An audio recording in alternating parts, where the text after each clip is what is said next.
Alguém já se incomodou por você ter muito conhecimento? Ou já teve briga de família por causa de você? Oi, gente, eu sou Mariana, mas pode me chamar de Nana, e esse é o canal onde eu falo sobre a teologia e a vida.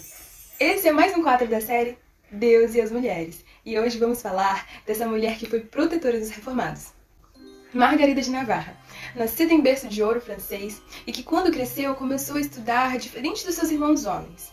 Teve uma educação mais voltada para literatura, filosofia, história, teologia, o que beneficiou muito ela no futuro. Também, além da sua língua materna, aprendeu espanhol, inglês, hebraico, latim e tinha noções de italiano e alemão. Era uma mulher realmente erudita. Quando ela tinha 17 anos, ela se casou com Charles, duque de Alençon. Foi um casamento de conveniência política, tá? E durante 16 anos eles nem tiveram filhos.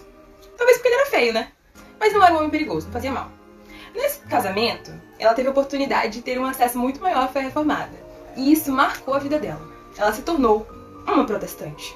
Também nesse período, a esposa de Francisco, irmão de Margarida e rei da França, estava doente. Então Francisco deu a Margarida algumas responsabilidades que seria da rainha, né? Quando a cunhada dela morreu, ela assumiu a educação das sobrinhas de vez.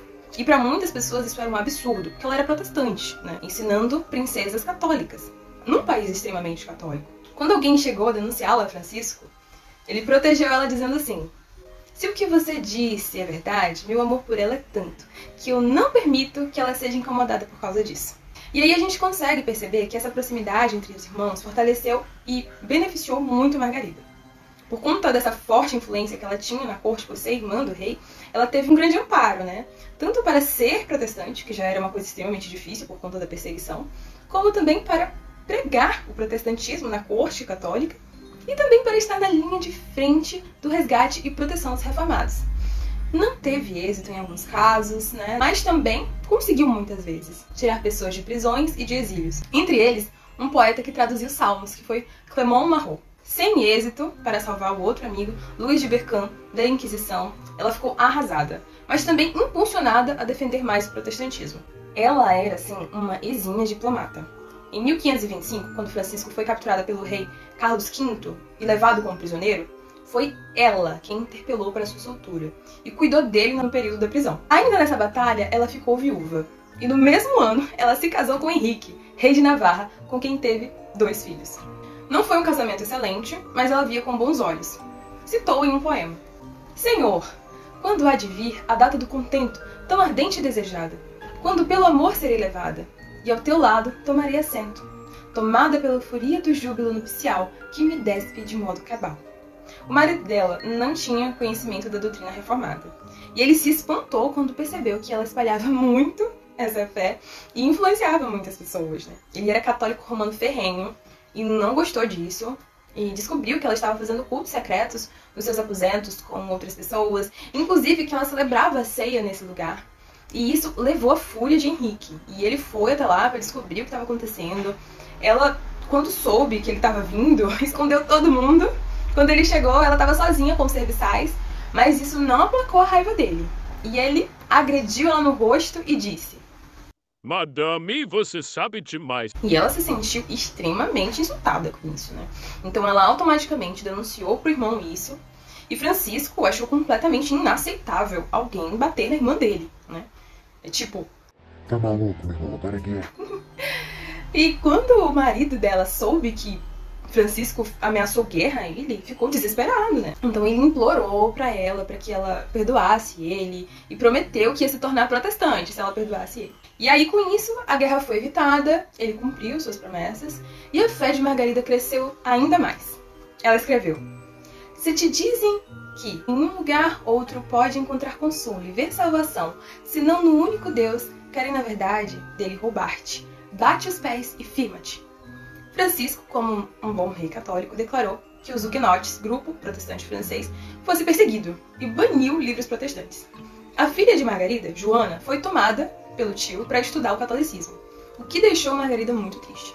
Ela ficou muito decepcionada com isso, com medo da filha se tornar católica, e percebeu que a sua função ali não era mais de propagação da fé reformada, né? E sim de proteção aos reformadores. Ela permaneceu firme. Em 1533, se tornou a primeira poetisa do protestantismo a ser publicada. Obras como O Espelho da Alma Pecadora, que eram comentários baseados nas palavras "Cria em mim, ó Deus, um coração puro".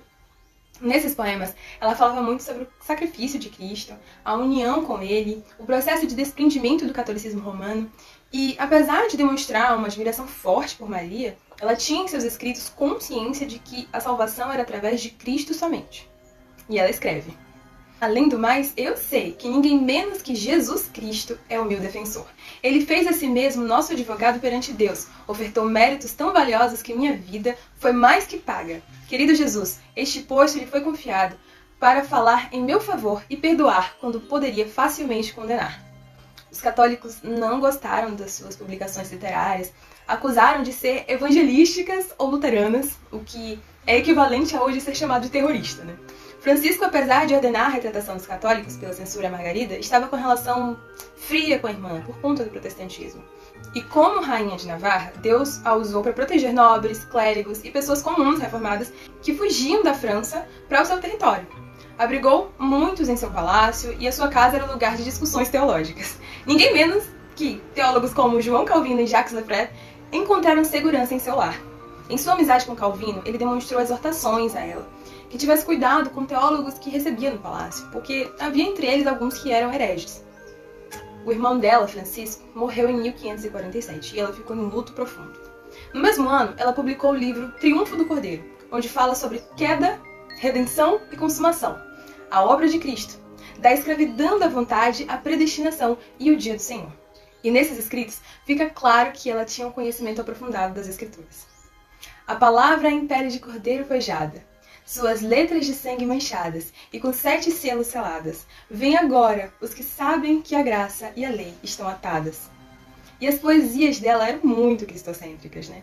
Perto da sua morte, ela disse: "Assim Deus, estou convencida de que hei de levar adiante a obra que o Senhor me permitiu começar. E meu lugar será mais bem ocupado por minha filha, que tem a energia e a coragem moral das quais, receio, fui deficiente." E de fato, né, a filha dela, Joana de Albrecht, foi uma mulher excepcional na sua defesa e ataque a favor do protestantismo.